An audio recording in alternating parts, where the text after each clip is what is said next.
زيادة على أجمل إخوات في الدنيا. كل سنة وانتم طيبين، والشعب المصري والعربي والأمة الإسلامية والعربية بخير، ومناسبة شهر رمضان الكريم. اللهم بلغنا الصوم الكريم يا رب العالمين. وجبتنا النهاردة جميلة جدا وخفيفة وسريعة كمان.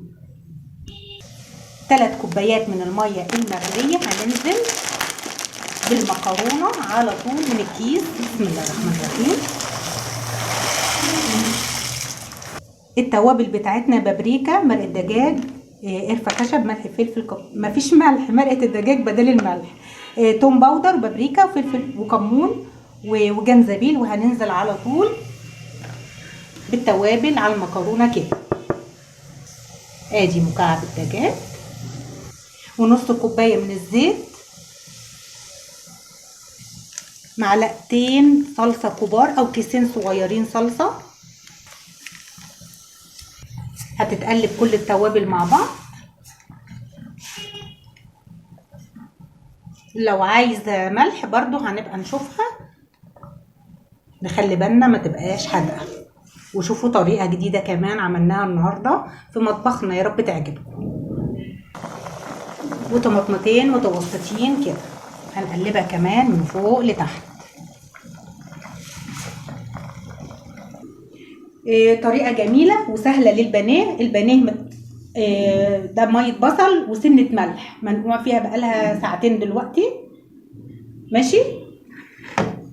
وادي البيض هنحط فيه سنة ملح،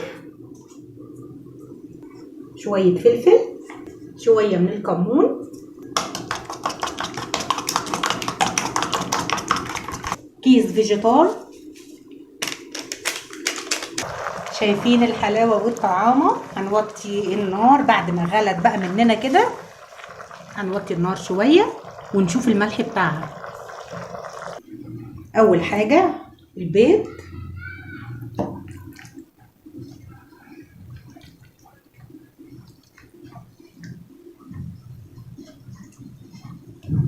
وبعدين الدقيق. يا دوبك نقعنا الفراخ بالبصل، مية البصل والملح. وادي الدقيق كده.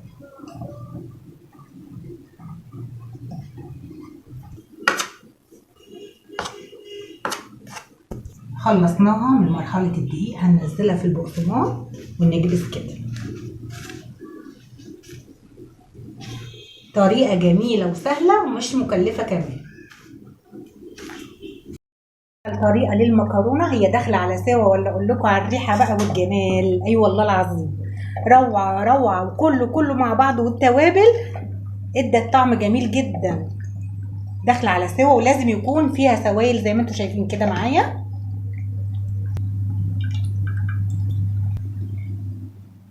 البانيه ده هو محطوط بقاله ساعة في مية البصل والملح وبس. اما بقى التوابل بتاعتنا كانت العبارة عن الفيجيتار وخلاص، على البقسماط البودر، يعني خفيف جدا جدا. وكمان كتر التوابل بتقلل من طعم الاكل. بعد ما الزيت قدح هنوطي نار متوسطة علشان نضمن من تسوية البانيه. تتنفض من البقسماط كده. بسم الله الرحمن الرحيم.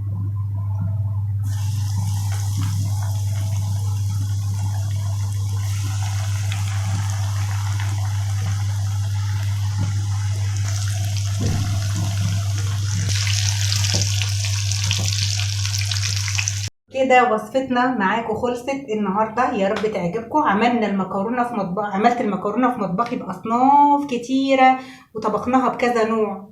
يعني سبحان الله، المكرونه تعمليها بكذا نوع، وده نوع جديد برضو. يا رب يعجبكم، بجد جميله جدا جدا ومستويه كمان. اوعي تنسي اللايك والشير واشتراك في القناه. اشوفكم بكل خير يا رب. باي باي.